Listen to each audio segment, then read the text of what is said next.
ইয়ান হন ইউনিয়ন দে 17 নম্বর ইউনিয়ন 1 নম্বর মিদ্দারগিল বাংলাবাজার ডিলার ভাড়া হলেও সোনাকানিয়া না ইয়ান।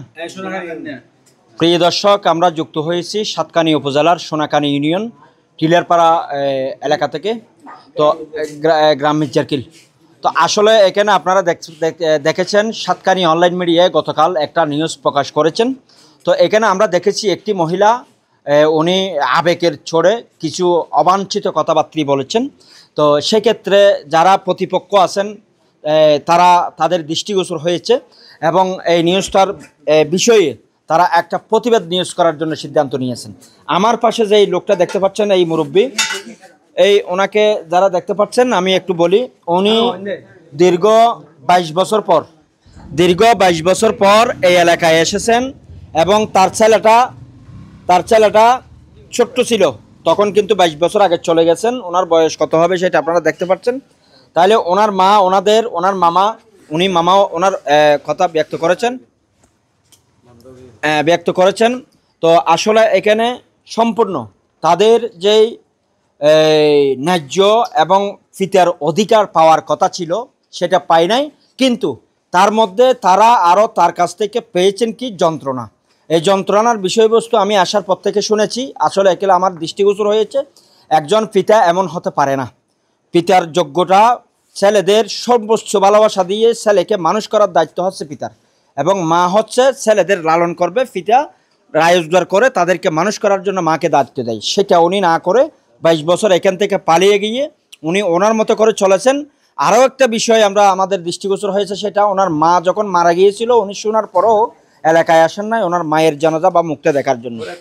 তো এখন আমি তাদের সাথে একটু কথা বলবো।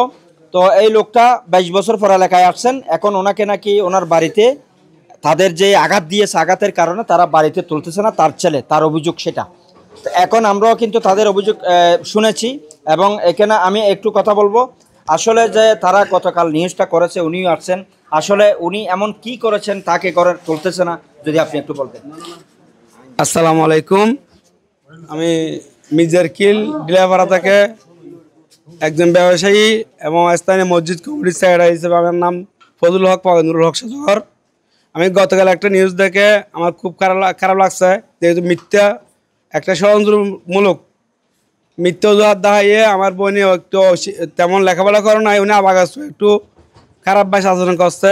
এই জন্য আমরা এলাকাবাসীর পক্ষ থেকে এবং পুরো বাংলাদেশের যারা এই ভিডিওটি দেখছে ওদেরকে আমরা ক্ষমা প্রার্থী, আমরা দুঃখিত। উনি 20 বছর যন্ত্রণা, কষ্ট, দুঃখ ভরা মন নিয়ে ছেলে মেয়েদের মানুষের বাড়িতে কাজ করে, মানুষের কাজে কাজ করে, আমরা মামা হিসেবে ওর পাশে দাঁড়ানোর কারণে আজকে আমার বোন এ পর্যন্ত এই দাঁড়াইছে।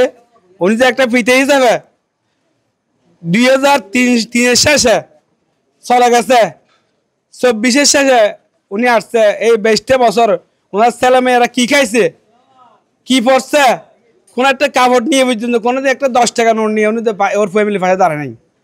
আরও মিথ্যা হওয়াতে শিকার দিছে, আরও ওর আমন্ত্রণের মাধ্যমে এসে মিথ্যা হওয়া ছড়াইছে, টাকা না দিয়ে মিথ্যা হওয়া দিয়ে টাকা দিছে বলে মিথ্যা বিভ্রান্ত ছড়াইছে। এখন আমরা সময়ে প্রতিবাদ করছি। ও আসার পর 20 বছর কাটাইছে টাউন শহরে। একটা লোক সিটাগাং থেকে 150 টাকা গাড়ি ভাড়া দিয়ে ওর ফ্যামিলির খোঁজ খবর নেয় নাই। উনি গুরুত্বপূর্ণ বিষয়গুলো বলবেন। উনি আরো একটা টাকাও পারে নাই। ওনার একটা মেয়ে মারা গেছে, মেয়ে দেখতে আসে নাই। ওর একটা মা মারা গেছে, ও আসে নাই। ওনার ছেলে মেয়েদের খোঁজ খবর নেয় নাই। উনি কিরকম লোক আপনারা জানতে পারেন। আর আমার বোনকে কিস্তি টাকা দিয়া খরচ বাঁধাইয়া চলে গেছেন। আজকে আসার পর থেকে অনেক হরানিমূলক কষ্ট আমার বোনের ফ্যামিলির। আচ্ছা, আপনি একটা কথা উল্লেখ করেছেন, আমরা যেটা শুনেছি, অর্থাৎ এখানে সৈরেসের আমলে কিন্তু আপনাদের মামলা বা আপনাদের থানায় নিয়ে এখানে স্থানীয় নেতাদের ধরে যে আপনাদের কি করেছেন, স্থানীয় নেতাদের দিয়ে অনেক হরানিগ্রস্ত আমার বোন ফ্যামিলিকে অনেক হুমকি তুমকি দিচ্ছে এবং লাস্ট পর্যন্ত এরকমও বলছে যে লোকজন দিয়ে বাইরে থেকে বের করে দিবে, ওখানে কি বাইরে ঢুকে দেবে। আর এই জন্য আমি সাহস নিয়ে প্রতিবাদ করার কারণে ওনারা এটা করতে পারে নাই। আমি ওই দিন আমার মনটা অনেক রাগ উঠছিল, আমি দুটো আওয়ামী লীগের নেতার সাথে বার্গেনিং করছি অর্থাৎ ইউনিয়ন পরিষদের এমনকি ব্যাট মেম্বারের সাথে করছি আর ডাক্তার জাফরের সাথে করছি। ডাক্তার জাফর আওয়ামী লীগ সভাপতি ছিল। আমার দ্বিতীয় প্রতিবাদের কারণে ওরা মানে ওকে ওখানে ঢুকাতে পারে নাই। এরপর আবার ওরা এখানে কত না আবার থানায় গেছে, থানা গিয়ে আমি যাই নাই, আমার মেজবে গেছিল আর ওদের পাড়ার লোক গেছিল। উনি সুন্দর একটা মানে সমাধান করে দিয়েছিল।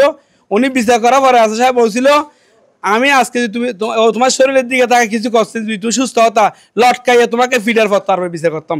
এই বিচার আমার আমি ছাড়া প্রধানমন্ত্রী করতে পারে না। আরেকটা বিষয় উল্লেখ করেছেন সেটা হচ্ছে এখানে আরেকটা বিষয় উল্লেখ করেছেন সেটা হচ্ছে অর্থাৎ উনি গতকাল যে নিউজে একজন ইউপি মেম্বার নাকি মিথ্যে তথ্য দিয়েছেন। আসলে এগুলো আমি স্থানীয় মেম্বারের যেটা গতকাল মিথ্যা তথ্য দিয়েছে এর জন্য গিনা প্রতিবাদ জানাচ্ছি। ওনার নাম কি? ওরা আহমদ কির ব্যাটটা। আমি ওনার কাছ থেকে এরকম মিথ্যা কথা আশা করি নাই। উনি বলছেন আমি 3 বার বৈঠকে বসছি, আমি 100% গ্যারান্টি হয়েছি উনি একবারে বসে নাই, একবারে বিচারে বসে নাই। মিথ্যা অজুহাত মিথ্যা হওয়া দিচ্ছে, এই জন্য আমি তীব্র নিন্দা জ্ঞাপন করছি। ধন্যবাদ আপনাকে। আপনি একটু উঠেন। জি, আপনার সাথে যেটা বলতে চাচ্ছি, ওনারা যে অভিযোগটা করেছেন, উনি যেটা অভিযোগ করেছেন আসলে ওনার অভিযোগ কতটুকু সত্য আর ওনারা যেটা বলছেন এটা কতটুকু সত্য এবং কত বছর যাবত উনি এখানে এলাকায় আসেন? হ্যাঁ, ধন্যবাদ। আমি এলাকার পক্ষ থেকে আমার নাম মোহাম্মদ ওসমান গনি বাদশাহ। আমি এলাকার একজন সাধারণ নাগরিক এবং আমার চোখে আমার জানা মদিম এই লোকটা আজকে 20 বছর ধরে মানে এখানে বাড়ি করে আসেনি। কী কারণে মানে চলে গেছে সেটা মানে কিছুক্ষণ আগে বলা হয়েছে। এবং কিছু ঋণ নিয়ে কর্জহাত নিয়ে দোকান করছিল, ওই দোকানটা বাহিরে বিক্রি করে শ্বশুরে চলে গেছে এবং সেইখান থেকে মানে এখানে আর আসেনি। এবং ছোটো ছোটো বাচ্চা কাচ্চা এগুলি নিয়ে মা ওনার স্ত্রী মানুষের বাসা বাড়িতে কাজ করি এই লালন পালন করছে। এবং পাশাপাশি 3টা মৌসা আছে, তাদের মামা আছে 3 জন। এই 3 জনে মানে দেখাশোনা করছে। দেখা যদি না করতো হয়তো মানে এই বাড়িতে দেখতে পারতো না। তা তার মধ্যে এই বাচ্চাগুলি যখন একটু বড় হয়েছে তার মধ্যে এই বাপও সেইখানে, কিন্তু বাচ্চারা অনেক বাপ খোঁজাখুঁজি করছে কিন্তু বাপ ফাঁসে জানি। বাপকে মানে নিজে ডাকছো কিন্তু জানি তো না যাওয়ার কারণে দূরত্ব সৃষ্টি হয়েছে। এবং দূরত্ব সৃষ্টি হওয়ার পরে এবং এলাকাবাসী অনেক চেষ্টা করছে কিন্তু পারা নেই।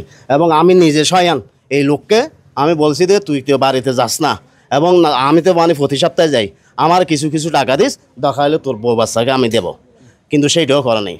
অনেকদিন মানে আমার পাশাপাশি অনেকদিন ছিল, সেইখানে মানে ব্যবসা বাণিজ্য করছে, সুন্দর পয়সা হরি রুজি করছে, কিন্তু বউ বাচ্চার মানে খোঁজখবর নেই।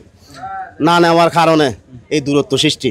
এবং আমি এলাকার পক্ষ থেকে আমি এটা গতকালে যেটা মানে ভিডিও করছে এটা অনাকাঙ্ক্ষিত এবং এটা ভুল হয়েছে না মানে মহিলাটার হয়তো মানে ওর মাথা গরম হয়েছে এবং উল্টাপাল্টা কিছু বলে দিছে। এটা হয়তো মানে সারা বিশ্বে মানে এগুলি মানে দেখছে। আমাদের কাছেও মানে ফোন আসছে, আমার দলীয় একটা পরিচয় আছে, সেই দলীয় পরিচয় সূত্র ধরিয়ে কিন্তু আমার কাছে অনেক কথা বলছে আপনার এলাকাতে মানে এই ঘটনা এটা মানে অনাকাঙ্ক্ষিত, এটা মানে ভুলবশত হয়েছে।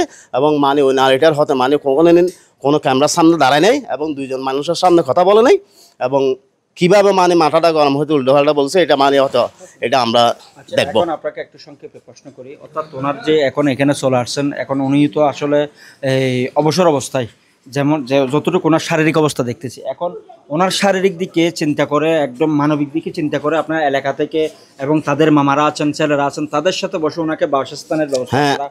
আমি আমার এলাকার পক্ষ থেকে এবং মুরব্বি নিয়ে তাদের হতে মামাদের সাথে বসবো এবং একমাত্র গার্জিয়ান মানে মামাদের মধ্যে মানে উনি একজন, ওনার সাথে আমরা হয়তো মানে বসবো এই লোকটাকে কি করা যায় এবং এই লোকটাকে মারিয়ে ফেলা যাবে না এবং ফেলিয়ে দেওয়া যাবে না।